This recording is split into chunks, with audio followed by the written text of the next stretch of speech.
اس وقت میں روزانہ قرآن مجید کی ایک پارے کی منتخب آیات بیان کرتا ہوں، لیکن آج میں نے ارادہ کیا کہ لیلۃ القدر کے حوالے سے کچھ باتیں آج کر لی جائیں تو بہتر ہے۔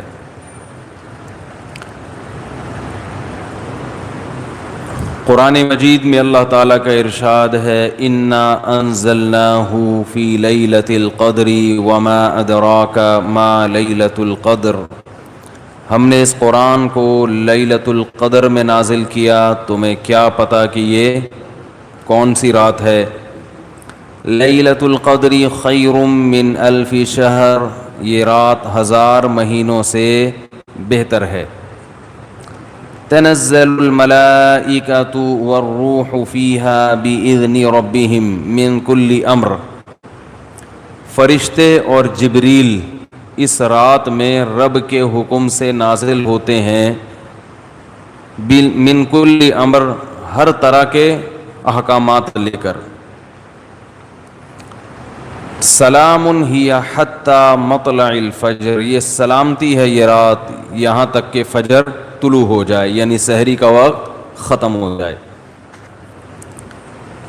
اس بارے میں ایک چیز تو لوگ بہت زیادہ جو پوچھتے ہیں کہ لیلۃ القدر تو ہر ملک میں الگ الگ ہوتی ہے، آج یہاں 27ویں ہے، سعودیہ میں کیا ہے 28ویں۔ تو اس بارے میں خوب سمجھ لیں کہ جتنی عبادتیں شریعت نے ہمیں دی ہیں اور ان کے وقتوں کے جو فضائل بیان کیے ہیں وہ ہر ملک کے اسی حساب سے ہوں گے۔ اللہ نے حکم دیا اقیم الصلاۃ لدلوک الشمس، سورج کے ڈھلکتے ہوئے نماز پڑھو، سورج طلوع ہونے سے پہلے فجر کی نماز۔ تو آپ جہاں نماز پڑھ رہے ہوگے وہاں کا سورج مراد ہوگا یا جاپان کا؟ بولو نا بھائی، کیا ہو گیا بھائی؟ جاپان میں ہو تو جاپان میں سورج طلوع ہو رہا ہے، پاکستان میں ہو تو پاکستان میں۔ ابھی جاپان میں تو پتہ نہیں کیا ٹائم ہو رہا ہوگا۔ تو جیسے نمازوں کے اوقات ہر ملک کے اپنے حساب سے ہوتے ہیں، سعودی عرب میں فجر کا ٹائم جب داخل ہوتا ہے تو ہمارے ہاں فجر گزر چکی ہوتی ہے، اشراق کا وقت بھی ختم ہو چکا ہوتا ہے۔ تو اب کوئی کہے کہ میں سعودیہ کے حساب سے چلوں گا، تو سعودیہ میں تو بھائی فجر کی نماز جب آپ ہو رہی ہوتی ہے تو یہاں سورج طلوع، بلکہ یہاں جب فجر ہو رہی ہوتی ہے وہ تو پیچھے ہے نا 2 گھنٹے، ہاں یہاں سورج طلوع ہو چکا ہوتا ہے، وہاں عشاء کی نماز ہوتی ہے، وہاں مغرب کی ہوتی ہے اور یہاں عشاء کی ہو رہی ہوتی ہے۔ تو جیسے نمازوں میں ہر ملک کا اپنا ایک طریقہ ہے، اپنے وقت ہیں، تو ایسے ہی جو سال کی تاریخیں ہیں، عید ہے، بقرعید ہے، یوم عرفہ ہے، لیلۃ القدر ہے، آخری عشرہ ہے، یہ سب اس ملک کے حساب سے ہوگا۔ جیسے جیسے جس ملک میں عشاء کا وقت داخل ہوا تو اللہ نے جو خاص پیکیج رکھا ہوا ہے اپنے بندوں کے لیے، وہ پیکیج اس ملک کے لیے اسٹارٹ ہو گیا۔ ہر نیکی کا ثواب 1000 گنا بڑھا دیا گیا۔ تو لیلۃ القدر رمضان کے آخری عشرے میں، اور رمضان کے آخری عشرے میں طاق راتوں میں امکان زیادہ، اور 27ویں میں اور بھی زیادہ۔ سمجھ رہے بات کو؟ اور آج کون سی رات ہے؟ 27ویں رات ہے۔ تو اس بات کا بہت امکان ہے کہ آج کون سی رات ہو؟ لیلۃ القدر۔ اس رات میں جس ملک میں یہ رات ہوگی وہاں فرشتوں کا نزول ہوگا، اور خاص طور پر جبریل علیہ السلام کا نزول۔ جیسے پیغمبروں میں سب سے افضل پیغمبر محمد صلی اللہ علیہ وسلم ہیں، تو فرشتوں میں سب سے افضل فرشتے کون سے ہیں؟ جبریل، جن کو اللہ نے روح الامین قرار دیا، مقدس روح۔ روح کیوں کہا؟ روح اس لیے کہا کہ روح جب ہماری باڈی میں ہوتی ہے تو ہماری باڈی زندہ ہوتی ہے، تو جبریل علیہ الصلاۃ والسلام ہماری روح کے لیے، روح کو طاقت بخشنے کا ذریعہ بنتے ہیں، کیونکہ وہ وحی لے کر آئے، اور وحی سے ہماری روحانی قوت، بولو نا بھائی، بڑھتی ہے۔ روحانی قوت کس سے بڑھتی ہے؟ وحی سے۔ عبادات ہمیں پتہ چلی وحی کے ذریعے، روزے ہمیں پتہ چلے وحی کے ذریعے۔ یہ آسمان سے کون سارے پیغام زمین پر نبی کے پاس لے کر آیا؟ جبریل علیہ السلام۔ جبریل نے نبی کو بتایا کہ شہر رمضان الذی انزل فیہ القرآن، اللہ کا کلام جبریل نے لیا، اور جبریل علیہ السلام نے ہمارے نبی صلی اللہ علیہ وسلم کے دل پہ یہ کلام نازل کیا۔ تو ہمیں جو پتہ چلا کہ رمضان میں روزے رکھنے ہیں، یہ ہمیں نبی سے پتہ چلا، اور نبی کو کس سے پتہ چلا؟ جبریل علیہ السلام سے۔ نماز کا ہمیں پتہ چلا نبی سے، اور نبی کو کہاں سے؟ کیا ہو گیا بھائی، پرابلم؟ تو نبی کو کہاں سے پتہ چلا؟ جبریل علیہ السلام سے۔ تو ہر جتنی بھی وحی آ رہی ہے نا، وہ ساری ڈائریکٹ کہاں سے؟ جبریل کے ذریعے۔ تو ان کے ذریعے ہماری روح کو کیا مل رہی ہے؟ تقویت، طاقت مل رہی ہے روح کو۔ تو وہ کیونکہ یہ رات روحانی ترقی کا ذریعہ ہے، تو اللہ نے اس رات میں جبریل علیہ السلام کو زمین پہ اتارا، تاکہ جس فرشتے کی مناسبت ہے نا اس رات سے، وہ فرشتے اس زمین پر نازل ہوں۔ تو اب مسئلہ یہ ہے کہ آج انسان جسم کی تو بڑی محنت کر رہا ہے، روح کو پروٹوکول دینے کے لیے تیار۔ بھائی دیکھو ایک بات بتا دوں، جملہ ادھورا چھوڑوں گا، اس کو کمپلیٹ کرنا پڑے گا، اچھا لگے یا برا لگے، میرا اصول ہی یہی ہے۔ تو میں بول رکوں تو ایک دم آگے کمپلیٹ کر دیں جملہ، مجھے ایک اندازہ تو ہو نا کہ دماغ حاضر بھی ہے، سن رہے ہیں، ٹھیک ہے نا؟ تو ہر ایک کا خپل طریقہ ہوتا ہے نا بیان کا، ہمارا یہی طریقہ ہے بیان کا۔ جملہ مکمل چھوڑوں، آپ نے کمپلیٹ کرنا ہے اس کو۔ مجھے احساس رہتا ہے کہ ماشاءاللہ غور سے سن رہے ہیں۔ تو یہ اللہ نے ہمیں راتیں کیوں دی؟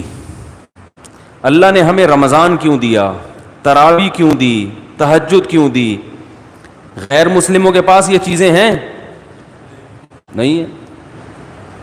وہ صبح اٹھیں گے، جاگنگ کریں گے، روح کے لیے، باڈی کے لیے۔ یہ بڑے ہالی ووڈ اور بالی ووڈ کے ایکٹروں کا بڑا سننے میں آتا ہے کہ باڈی کی فٹنس کا، فزیکل فٹنس کا بڑا خیال کرتے ہیں، صبح اٹھتے ہیں، جاگنگ کرتے ہیں۔ ہم پوستیوں کی طرح، معذرت کے ساتھ، ہماری قوم صبح اٹھتے ہی نہیں ہے۔ یہ جو ریز آ رہی ہیں نا، ریز، ہماری آواز ان ریز کی پشت پہ سوار ہو کر دنیا تک پہنچ رہی ہے۔ اچھا، تو چارجنگ ختم ہو گئی تھی کیا؟